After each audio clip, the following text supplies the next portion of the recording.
السلام عليكم ورحمة الله وبركاته أحبائي في الله.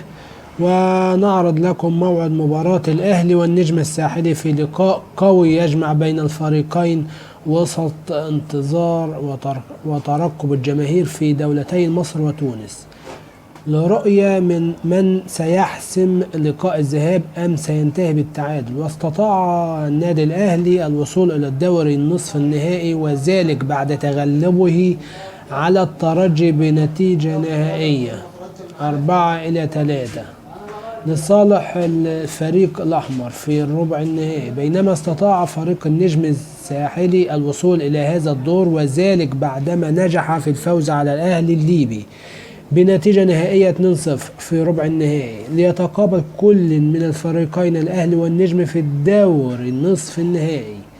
وموعد طبعا مباراة الأهلي والنجم الساحلي ستكون يوم 1 أكتوبر يوم الأحد الساعة 7:30 مساء بتوقيت القاهرة، الملعب بسوسة. وحدد الكاف موعد مباراة الذهاب بين الفريقين تكون يوم الأحد القادم 1 أكتوبر في تمام الساعة 7:30 مساء بتوقيت مصر، 6:30 بتوقيت تونس، 8:30 بتوقيت السعودية. وشكرا.